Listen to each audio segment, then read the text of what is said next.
온 땅의 언어가 하나요 말이 하나였더라.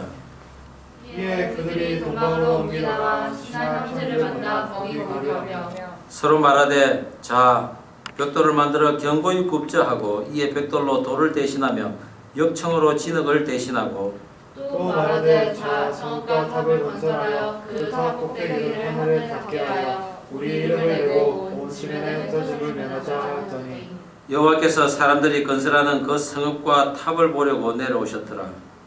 여호와께서 이르시되 이 우리가 한 족속이요 언어도 하나이므로 이같이 시작하였으니 이후로는 그 하고자 하는 일을 막을 수 없으리로다.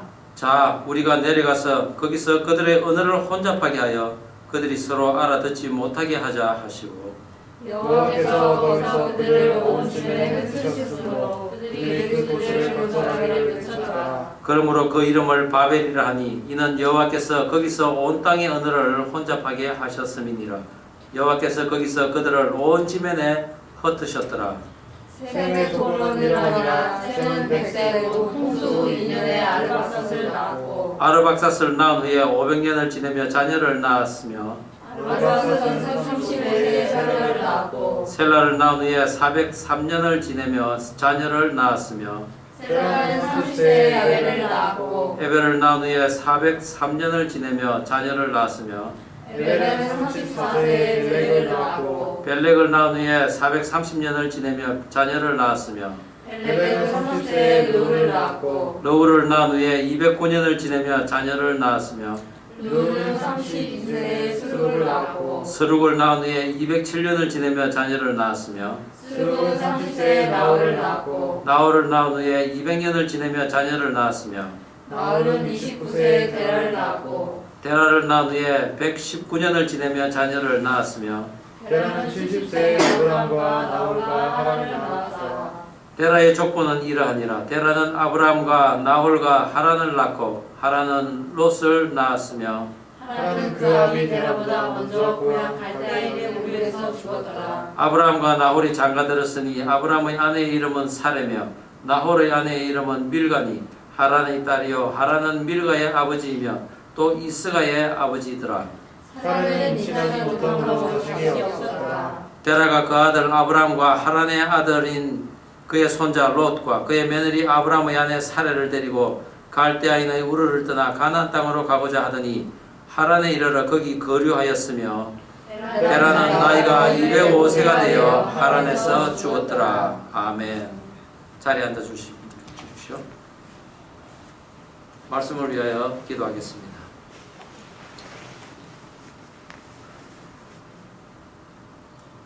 주의 권능의 날에 주의 백성이 거룩한 옷을 입고 즐거이 헌신하니 새벽 이슬 같은 주의 청년들이 주께 나오는도다. 하나님 아버지, 주의 말씀 앞에 머리 숙여 나아가오는 저희 심령들을 귀경하여서 옥토가 되게 하옵시고 말씀의 열매가 우리들 삶 속에서 풍성히 열리도록 이 시간 저희들을 붙들어 주옵소서. 예수님 이름으로 기도드립니다. 아멘. 지구상에 240개의 국가가 존재하는 반면에 언어의 수는 약 3,000종이 넘는다고 합니다. 정확하게 언어의 종을 헤아릴 수 없는 이유는 중국 같은 경우만 해서도 서로 다른 언어를 사용하기 때문에 여러 가지 방언을 서로 다른 언어라고 이렇게 봐야 하는지 학자들 간에도 뜻이 분분합니다.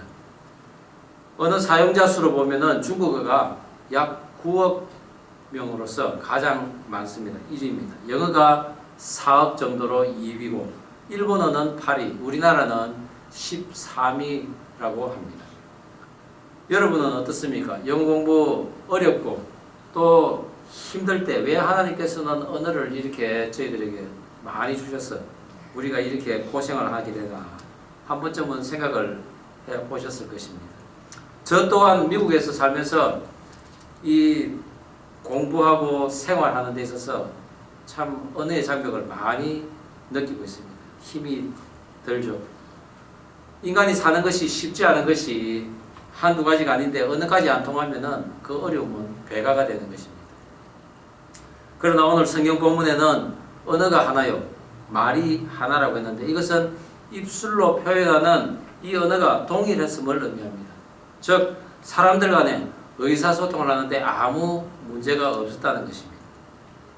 그런데 오늘날 어떻습니까? 언어가 같은 한민족 간에도 어려움이 있습니다. 얼마 전에 우리 남북 이산가족 상봉에서 보듯이 남한 측에서는 어떻게 살았느냐, 또 아버지는 살아있느냐, 어머니는 살아있느냐, 친척들은 어떻게 잘 지냈느냐, 가슴 속에 깊은 그 회한의 그 아픔의 말들을 이래 내려놓는데 북측 사람들은 오로지 김정은 수령 동지께서 우리를 잘 먹고 잘 살게 한다는 그런 이야기밖에 안 하고 있었습니다. 말은 같은데 단어의 해석이 다르고 또한 이 단어의 그 쓰임이 상황마다 다르다는 것을 우리는 사실 잘 모르고 살아가고 있습니다. 우리가 말하는 언어만으로는 의사전달을 하는데 7%밖에 사용되지 않고 있답니다. 의사전달을 하는 데 있어서 이 목소리, 억양, 속도, 그리고 음색, 음조, 그리고 감정을 넣는 이런 모든 음성 요소가 약 38%가 쓰인다고 합니다. 그런데 이 바디랭귀지는 55%가 거의 이 언어 소통을 하는데 쓰인다고 합니다. 특별히 호감이 가는 사람들의 말은 잘 알아듣지 않습니까? 그렇게 다양한 변수가 이 언어 소통에 있어서 적용이 된다는 거죠. 우리나라는 이 점잖은 가정의 이 문화가 정착이 되어서 한번 이래 알아듣지 못하는 말을 다시 되묻는 이런 그 문화가 아닙니다. 그래서 한번 잘 못 알아들어도 그냥 넘어가는 경우가 많이 있습니다. 서로 간에 또한 대화를 많이 하지 않고 자란 우리 아이들, 그런 아이들은 아예 이 대화하는 것을 어려워하거나 아예 그 자리를 피하는 경우가 너무나 많이 있습니다. 그런 어린이들이 결혼을 해서는 문제가 닥치면 어떻게 합니까? 그동안 하지 않던 일이 바디 랭귀지를 상당히 많이 합니다. 고함을 지른다든지 험악한 표정을 또한 짓는다든지 심지어는 폭력을 행사합니다.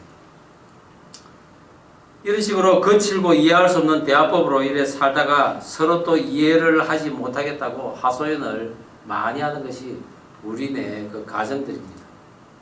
하나님께서는 지금도 언어는 여전히 하나라고 말씀하십니다. 그것은 우리가 하나님의 언어를 사용한다면 누구와도 어느 종족과도 서로 통할 수 있다는 것입니다.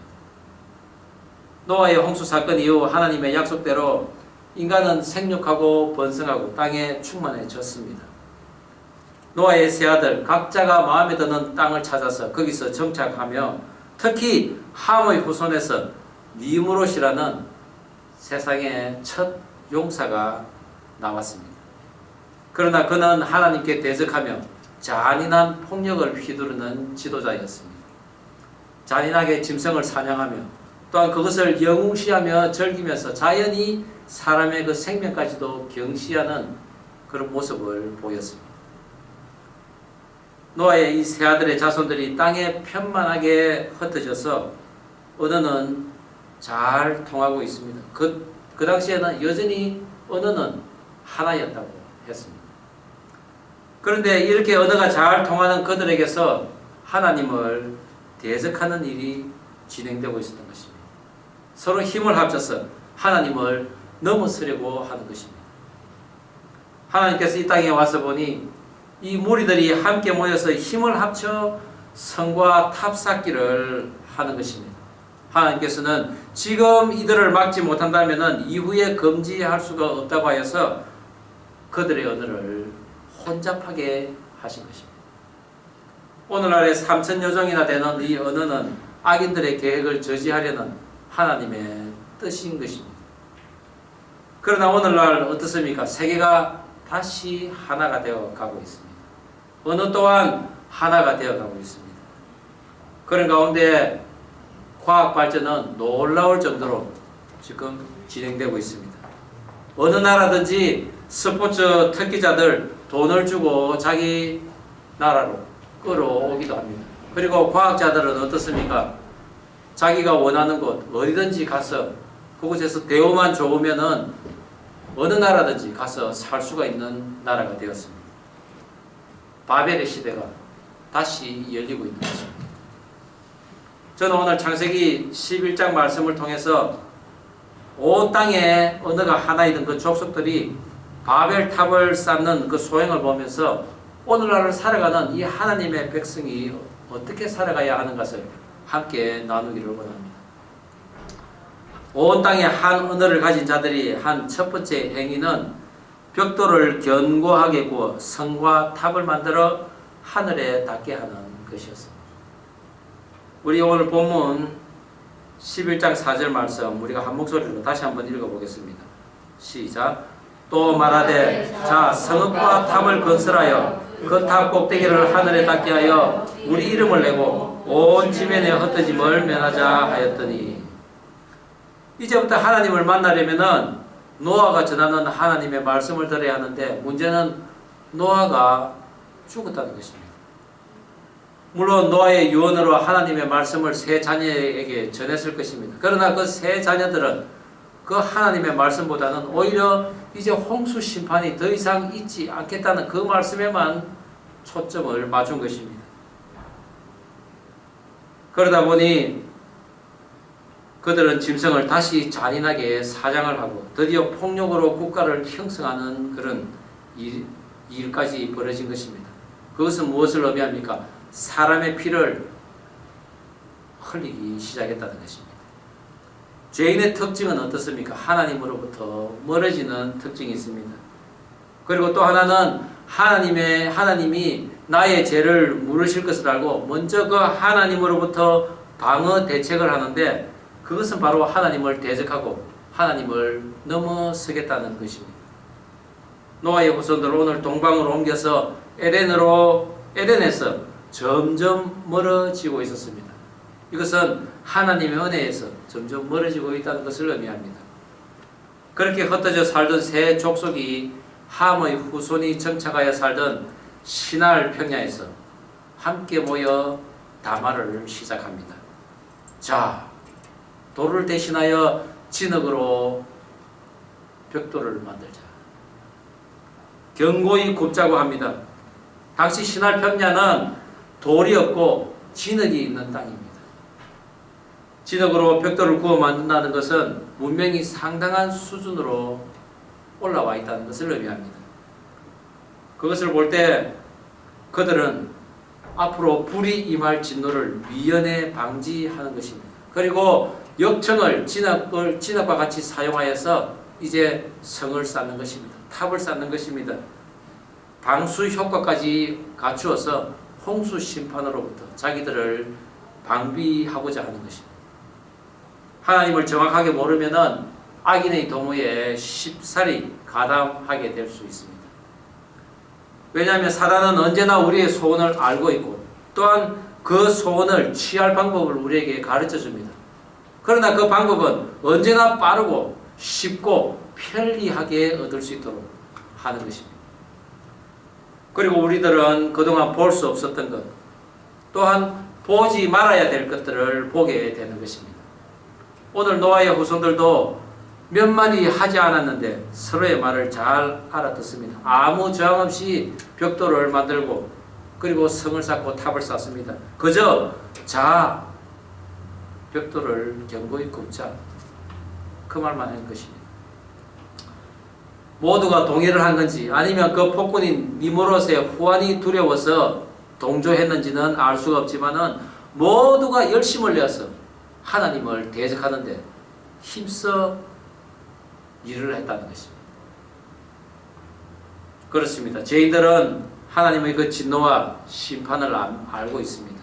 그리고 하나님의 진노에 대비해서 하는 것은 똘똘 뭉쳐서 견고하게 벽돌을 구워 성과 탑을 쌓아 하늘까지 닿게 하는 것입니다. 하늘까지 닿는다는 건 무엇입니까? 하나님의 자리에 올라가겠다는 것입니다. 하나님을 넘어서겠다는 것입니다. 오늘날에도 큰 도시가 있는 곳마다 높은 탑을 우리 인간들은 쌓고 있습니다. 한국은 63빌딩이죠. 미국은 엠파이어 스테이트 빌딩. 말레이시아에는 페트로나스 빌딩이라고 쌍둥이 큰 쌍둥이 빌딩이 있습니다. 중국에서는 세상에서 가장 높은 빌딩을 짓겠다고 지금 열심히 건물을 짓고 있습니다. 서로 높이 올라가기를 경쟁하고 있는 것입니다. 그런데 바벨탑은 목적이 따로 있습니다. 하늘까지 닿겠다는 것입니다. 탑이 아무리 높은들 하늘에 닿겠습니까? 하나님께서는 지금 그들의 행사를 그래도 막지 않으면 나중에 금지할 수 없다고 하시며 그들을 탑을 짓기를 중지시키고자 언어를 이제 혼잡하게 하신 것입니다.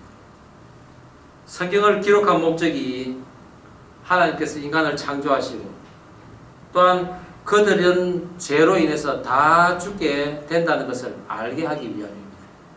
그래서 하나님께서 한 의를 주셨죠. 홍수 심판 후에 나타난 그 무지개 언약인 예수 그리스도를 보이신 것입니다. 그러나 사단은 인간으로 하여금 예수님으로부터 구원되어질 그 하나님의 계획에 반역하기 위해서 견고한 탑을 쌓게 하여서 하나님 계획에 대적하게 하였다는 것입니다. 이 세상을 완전한 마귀의 세상으로 그 만들 계획에 벽돌을 견고히 굳게 하고 이것을 아무것도 모르는 그 백성들은 그저 홍수로부터 자기를 구할까 불로부터 자기를 구할까 신이 나서 하나님에 대한 이 반격 프로젝트에 힘써 동조하고 일을 하는 것입니다. 오늘날로 말하자면은 로켓을 쏘아서 우주 기지국을 만들고 흙에서는 플루토늄과 또한 우라늄을 추출해서 최고의 핵무기를 만드는 행위입니다. 마치 오늘날에 유전자 그 연구를 하여서 복제된 생명을 만들어내는 것과 같은 의미인 것입니다. 하나님께서는 다시는 물로 심판하지 않겠다고 했는데도 그들은 하나님의 말씀을 의심하고 있었습니다. 비바람이 불고 천둥번개가 치고 폭우가 쏟아지는 그런 계절 변화에 그들은 늘 두려워하며 살았던 것이죠. 우리들이 어릴 적 혼자 집에 있을 때 천둥번개가 치면은 정말 무섭고 죽을 것 같은 그런 두려움이 임했던 그런 모습이 저도 있었습니다. 그렇지만 오늘날에는 이 콘크리트 문화로 아파트가 지어지고 그 안에서 안전하게 또한 피뢰침도 그 건물마다 다 있기 때문에 그 번개치고 천둥 번개로서 목숨을 잃겠다고 그래 걱정하는 사람들은 그래 많지 않습니다. 그러나 당시의 그 폭우는 늘 그들에게 생명의 위협을 느끼게 했던 것입니다.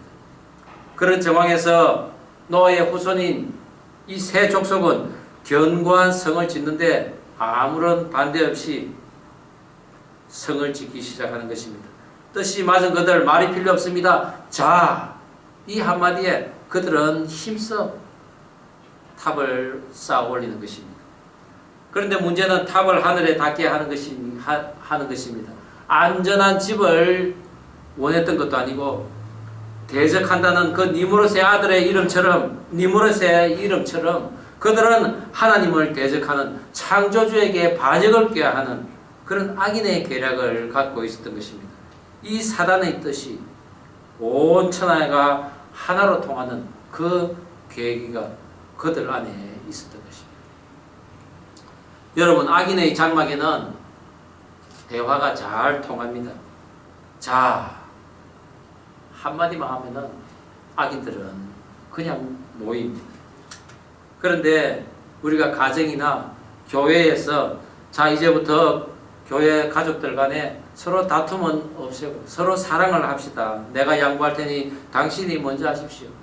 제가 잘못했습니다. 이런 언어가 다 나와야 하는데 그렇지 않다는 거죠. 누군가가 새로운 방침을 내놓기만 하면은 저 사람 잘났다고. 그래, 너 얼마나 잘하는가 두고 보자. 많은 이견을 내면서 진행이 잘 안 됩니다. 그러나 하나님이 기뻐하지 않는 일에는 일사천리로 진행이 되는 것이 바로 오늘날 우리들이 살고 있는 모습이기도 합니다. 너 하고 싶은 대로 해. 자, 너가 하나님과 같은 능력과 하나님과 같은 지혜를 가질 수 있어. 너는 할 수 있어. 자 하는 이런 사단의 유혹이 늘 우리 곁에 있다는 것입니다. 우리 삶 속에서 그런 일이 있는지 우리는 우리 자신들을 한번 살펴보아야 합니다. 하나님이 하실 일을 믿지 않고 내 능력, 내 지혜, 나의 물질들 그것만 믿고 나의 바벨탑을 쌓아가고 있지는 않는지 우리 자신을 돌아보아야 할 것입니다. 어떠한 위험도 어려움도 이겨낼 수 있다는 자신감을 우리는 늘 갖고 살지 않는지 살펴보아야 한다는 것이죠. 그러나 제 아무리 좋은 재료와 그 스펙을 가지고 지어간다 해도 그것이 나의 욕심과 정욕을 위한 것이라면 우리는 모래 위에 우리의 탑과 성을 짓는 것입니다. 마태복음 7장 26절, 27절 말씀에도 나의 이 말을 듣고 행하지 아니하는 자는 그 집을 모래 위에 지은 어리석은 사람 같으리니 비가 내리고 창수가 나고 바람이 불어 그 집에 부딪힘에 무너져 그 무너짐이 심하니라. 하나님이 헛드시면은 우리의 탑은 결코 쌓지 못함을 명심하시기 바랍니다. 하나님의 말씀과 뜻에 따라 행하는 것이 어떤 비바람에도 창수에도 무너지지 않는 나의 지경을 굳건히 세워가는 것임을 믿는 저와 여러분 되기를 주의 이름으로 축원합니다. 두 번째로 온 땅에 한 언어를 가진 인간들이 한 행위, 우리의 이름을 내고 온 지면에서 흩어짐을 면하자고 한 것입니다. 오늘 본문 11장 4절 말씀 다시 한번 한 목소리로 읽어보겠습니다. 시작.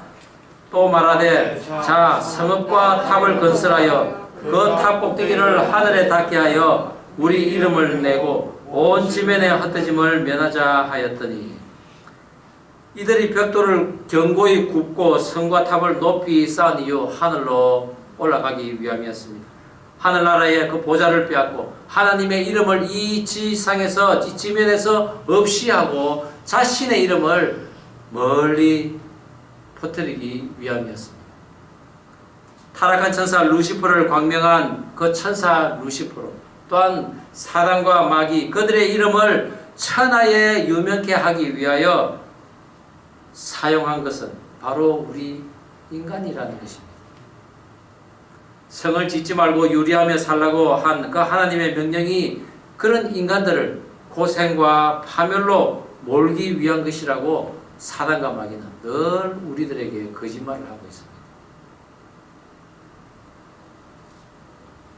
이사야서 14장 12절에서 14절 말씀에 너 아침의 아들 계명성이여 어찌 그리 하늘에서 떨어졌으며 너 열국을 높은 자여 어찌 그리 땅에 찍혔는고 너가 내 마음에 이르기를 내가 하늘에 올라 하나님의 무별 위에 내가 북극 지폐의 산 위에 앉으리라 가장 높은 구름에 올라 지극히 높은 자와 같아지리라 하는도다.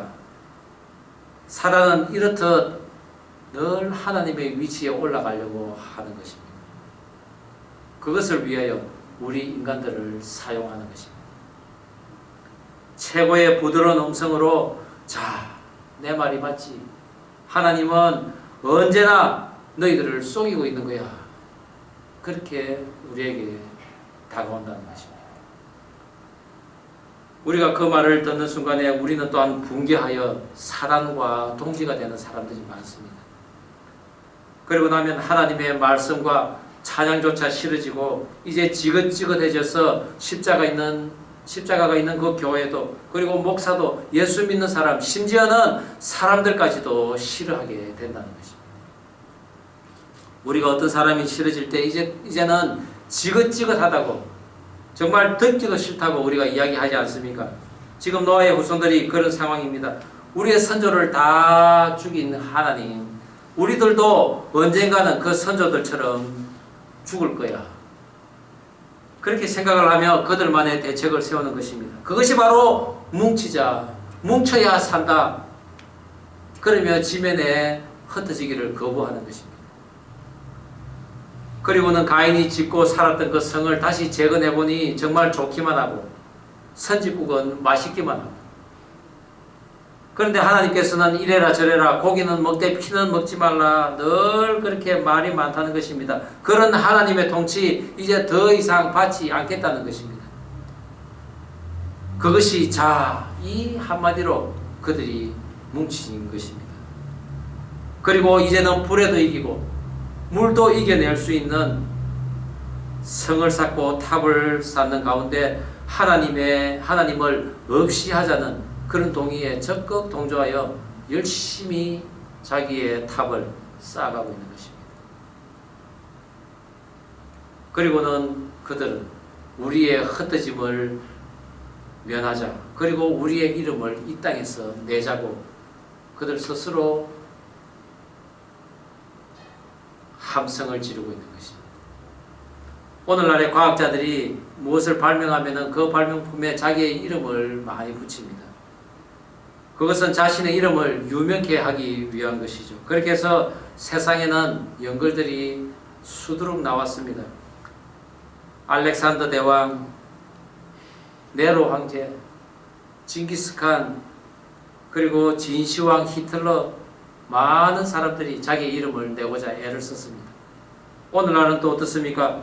수많은 스포츠 선수들, 그리고 과학자, 대통령들, 수많은 사람들이 자기의 이름을 그 벽돌에 새기고 그것을 높이 쌓아 올려서 그 영광이 영원히 계속되기를 바라며 흩어지기를 거부하는 것이 바로 오늘날의 세상인 것입니다. 그들이 성을 쌓고 탑을 높이 세우는 것은 흩어짐을 면하자는 것, 그 목적인데 그것은 어떻습니까? 오늘날 이 도시화를 통해서 자신의 힘으로 살겠다는 것을 의미합니다. 자신의 세력을 키우겠다는 것입니다. 그리고 물을 저장하고 그리고 양식을 저장하고, 이러한 물질적 저장은 결국 물질의 신인 그 만문신을 우상을 경배하는 그런 사태까지 오게 만드는 것입니다. 거기에는 다시 다스리는 자가 생기고, 그리고 지배당하는 자가 생깁니다. 하나님과 상관없는 삶을 살겠다는 것이죠. 하나님께서는 이것을 염려하신 것입니다. 하나님께서는 그들의 역사를 중지시키기 위해 그들의 언어를 혼잡케 하여 온 지면에서 흩으셨습니다. 바벨이라는 뜻이 혼잡케 하다라는 의미가 있고, 또한 신의 문이라는 뜻을 또한 가지고 있습니다. 자신이 신이 되겠다는 뜻이기도 하는데, 혼잡케 한다는 것, 자기가 하는 말을 자기 자신도 모르고 또한 그 말을 듣는 그 상대방도 그 말이 무슨 뜻인지 모른다는 것입니다. 그들의 목적은 오직 하늘에다 하나님을 멸하고 다시는 그 하나님의 시끄러운 그 잔소리를 그만 듣고 큰 성을 쌓아서 자기 마음대로 살기로 작정하는 것입니다. 그러나 그들의 소원은 고사하고 이제는 언어와 말을 다르게 해서 온 천하가 말이 통하지 않는 세상이 된 것입니다. 다시는 물로 멸하지 않겠다는 그 약속으로 그들을 죽이지는 않았지만 말을 해도 알아들을 수 없는 반벙어리 같은 인생이 되어버린 것입니다. 우리의 삶에서도 이 같은 일이 일어나고 있습니다. 정작 대화가 통해야 할 부모와 자식 간에도 대화가 통하지 않습니다. 부부 간에도 서로 의견이 맞지 않고 늘 다투고 싸움을 합니다. 모든 사랑의 언어가 있어야 할 곳에는 우리의 입술이 정작 열리지 않고 있다는 사실입니다. 그런데 지금도 대화가 잘 되고 뜻이 하나로 모아지는 곳은 여전히 악이 도사리고 있는 그런 엄밀한 곳이라는 것이죠. 하나님을 대적하는 공사가 한참 진행 중에 있습니다. 그러나 여러분의 그 지경에 이런 상황이 만약에 있다면은 조만간 하나님께서 언어를 혼잡케 해서 우리들이 무슨 짓을 하고 있는지, 우리가 왜 이러고 있는지 알게 하실 하나님의 역사가 분명히 우리에게 임할 것입니다. 여호와께서 언어를 혼잡하게 하여 바벨의 공사를 중지시키자 그들의 모든 수고가 헛됨을 알게 하신 그 창조주 하나님을 기대하는 사람이 생겼습니다. 그것이 바로 셈의 후손 르우라는 사람입니다. 그렇습니다. 바벨의 역사가 거치자 하나님을 알아보는 이런 하나님의 사람이 이제 생겨나기 시작한 것입니다. 창세기 10장에 우리가 셈의 족보에 나타나지 않는 새로운 족보가 창세기 오늘 11장에 다시 나타납니다. 에벨에 두 아들이 있었는데 벨렉과 욕단이었습니다. 그러나 창세기 1장에서는 욕단만 나오고 그 욕단의 계보가 쭉 나옵니다.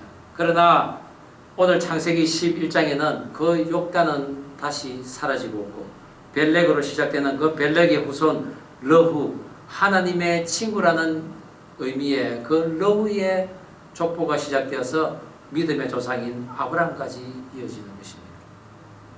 타락한 천사가 자기 하수인의 이름을 넣으려 한 계획은 이렇게 무너지고 아버지의 부끄러움을 보지 않고 그리고 뒷걸음질로 들어가 그 옷으로 아버지의 그 허물을 덮어준 셈은 아버지로부터 축복을 받고 그리고 이제는 하나님을 믿고 그 하나님의 약속을 지키며 하나님의 친구로 불림을 받는 러우로부터 믿음의 조상 아브라함이 이제 나오는 것입니다. 죄에 대한 무지로 예수님의 그 계보가 끊길 그 위험에 처하자 하나님께서 급하게 내려오셔서 그 사람들을 흩으시고 더 이상 그들을 위한 탑을 쌓지 못하게 하시면서 믿음의 한 사람을 세우신 것입니다. 사실 그들도 바벨을 지을 때 다 동조했던 사람들입니다. 그런데 믿음의 계보를 잇는 이 사람들이 다른 사람들과 다른 것은 하나님께서 역사하시면은 바로 그것을 알아보고 회개하며 자신의 죄를 고백하는 사람들입니다. 언어를 헛헛 혼잡하게 하자 벨렉은 얼른 하나님께로 돌아왔던 것입니다. 저 또한 이같이 무지했고 또한 사단의 무리였으며 하나님을 부정했던 사람입니다. 그러나 저의 인생에 하나님께서 개입하셔서 저의 언어를 흩으시고 그리고 내 인생에서 혼미하고 혼란스러웠던 이 모든 것을 하나님께서는 나로 하여금 알게 하신 것입니다. 그러자 제가 그것을 하나님께서 하셨구나, 하나님께서 일으키신 사건이었구나, 그것을 깨닫고 하나님께 돌아온 것은 바로 하나님께서 저에게 주신 은혜였던 것입니다. 셈이 600세를 살고 아르박사시 465세를 살고 나홀이 148세를 살았다고 믿음의 후손들의 그 수명이 나타납니다. 그리고 몇 살 때 또한 아들을 낳고 그리고 아버지보다 먼저 죽는 이런 자식들이 등장하면서 인간에게 있어서 그 생사가 불균형적인 것을 우리는 볼 수 있습니다. 즉 죄의 결과 모든 인생은 자기의 그 인생이 어디로 가는지 또 자기는 어디로 태어나서 어디로 또한 가는 것인지를 알지 못하는 대혼란에 빠진 것입니다. 그런 가운데 세상의 용사들만이 이 세상을 쥐락펴락하고 살아가지만은 예수 믿는 자들에게 자기 자신의 바벨탑을 지어라고 여전히 유혹을 하는 그 세상에 살고 있었다는 것입니다.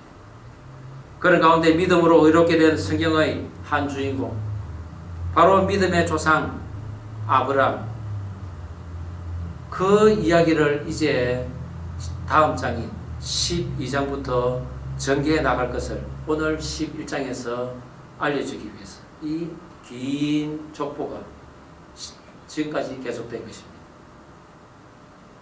이제는 하나님께서 닫으신 그 하늘 문을 여시고 하나님께서 계시하신 그 사건을 성경 66권을 통해서 말씀하시겠다는 것입니다.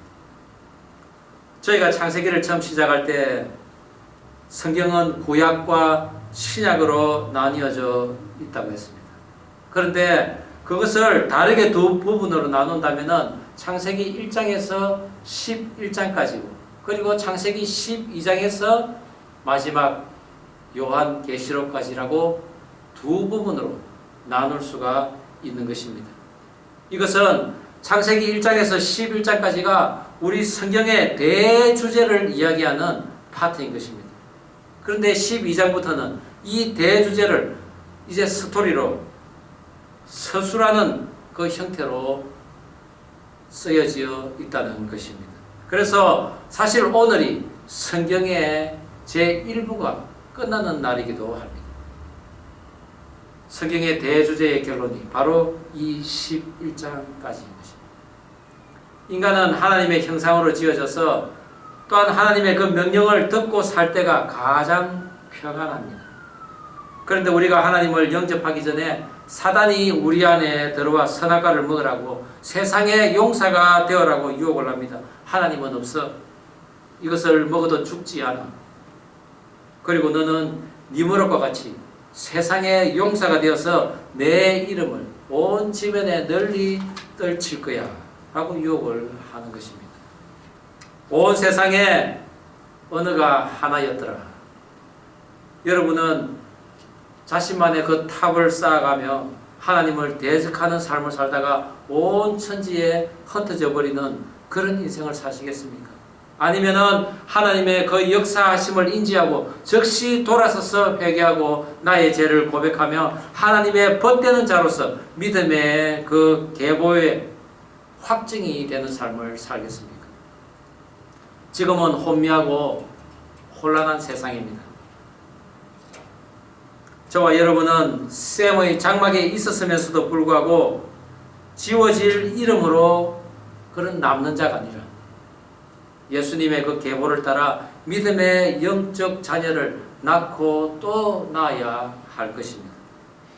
그 길은 오직 우리의 입술과 혀로서 세상의 그 하나된 언어를 따라 세상적인 욕망을 향해 살아가는 그런 모습이 아니라 오직 하늘의 언어를 사용하는, 즉 우리의 구세주이신 내가 길이요 진리요 생명이라고 하신 그 예수의 언어를 따라 살아갈 때 저와 여러분은 하나님께서 주신 풍성한 복을 누리며 살아가는 예수 그리스도의 계보를 이어가는 자녀 될 줄 믿으시기 바랍니다.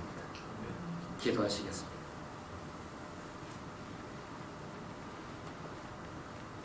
하나님 아버지, 온 세상의 언어가 하나였지만 그 가운데서도 하나님의 언어를 사모하는 자들을 구원하시고 하나님의 온전한 계보를 있게 하심을 말씀을 통해 깨우치게 하심에 감사드립니다. 오늘 이 자리에 고개 숙인 주님의 백성들이 세상에서 이름을 떨치기 위해 자신의 욕심과 능력으로 자신의 그 탑을 쌓아 올리기보다는 하나님을 의뢰하면서 그 하나님이 주실 능력으로 살아가게 하옵소서. 우리를 위해 십자가에서 피 흘리시고 다시 사신 예수님의 계보를 자손 대대로 이어가는 은혜를 바라오며 우리의 구원자 되신 예수님 이름으로 기도드립니다.